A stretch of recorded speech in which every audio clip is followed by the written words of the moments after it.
দর্শক, এখন চলে যাচ্ছি মেজ বোন সুফিয়া খাতুনের কাছে।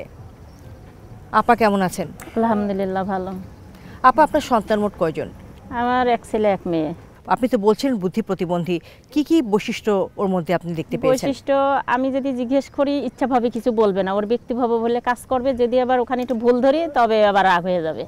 আমি নিজেও বুঝে উঠতে পারি না যে ও আসলে কি চায়।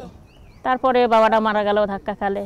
এক মায়ের ঘরে 3 বোনের 3টে বাচ্চা। আল্লাহ, আমি খুশি হই মাঝে মাঝে যে আল্লাহ দিয়েছে, এটা মানুষ যদি দিত তাইলে না কোনো কিছু হইতো। তো আল্লাহর বান্দা, এইভাবে আল্লাহকে যদি আমরা সন্তুষ্ট রাখি যে আল্লাহও আমাদের পরে সন্তুষ্ট থাকবে যে না, আমার এক বান্দার প্রতি আরেক বান্দারকেই আমি সেভাবে পরীক্ষা নিচ্ছি। সে এখন নর্মাল স্বাভাবিক একটা স্কুলে পড়তেছে।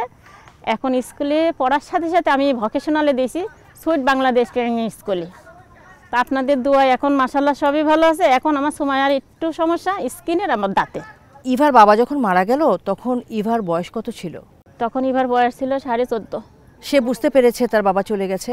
না ম্যাম, ওর বাবা যখন স্টক করে, যখন আমি গাড়িতে করে নিয়ে যাই তখন ও স্কুলে চলে যায়। মানে সে বুঝতেছে না যে আমার বাবা অসুস্থ, আমার মা নিয়ে যাচ্ছে, কান্নাকাটি করতেছে, আমি যাই। এসে এখনও মাঝে মাঝে যখন কবরস্থানে যাই তখন কবরস্থান ধরে আমি যখন মোনাজাত করি, দোয়া করি, তখন ও আঁকড়ে ধরে রাখে কবরের ইটা। সে এখন বুঝতেছে আমার বাবা নাই, কিন্তু তখন বুঝতে পারে না। সবার সাথে বলে, আবার ওর বাবা যদি কোনো ছবি দেখে সেটা বুকের মধ্যে নিয়ে চুমো খায়। সবার সাথে তখন শেয়ার করে যে আমার বাবা নেই, আমার বাবা থাকলে এটা এনে দিত, আমার বাবা থাকলে এটা দিত। খুব স্বাভাবিক, খুব স্বাভাবিক সেটা। এখন বুঝতে।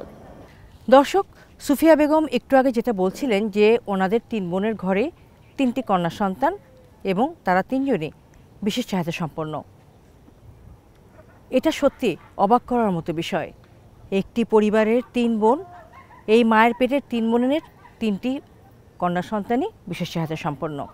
দর্শক, আবারও ফিরছে আলোচনায়, চলে যাচ্ছে সবচেয়ে ছোট যে বোনটি সে ফারজানা ইয়াসমিনের কাছে। আপা, আপনার পরিবারে কে কে আছে?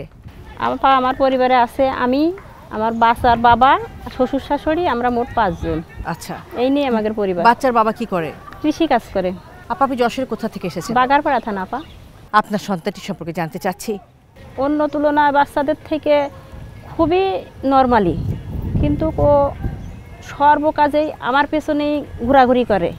অন্য কারোর থেকে আমার পেছনে থাকা, কাজ কাম, খাওয়া দাওয়া, আমার পাশাপাশি ফ্যামিলি আরও অনেকে আছে, কিন্তু তাদের সাথে সেরকম একটা চলাফেরা করতে চায় না। সর্বসময় আমার পাশাপাশি থাকে। কেন চলাফেরা করতে চায় না পরিবারের অন্যান্য সদস্যদের সাথে? আমার পরে একটু আস্থা বেশি, চলাফেরা, কাজ কাম, খাওয়া দাওয়া সবগুলো আমার সাথেই শেয়ার করে মেয়েটা। আমার সাথেই চলাফেরা, থাকা, ঘুমানো, চলাফেরা সবই ভালো। লেখাপড়া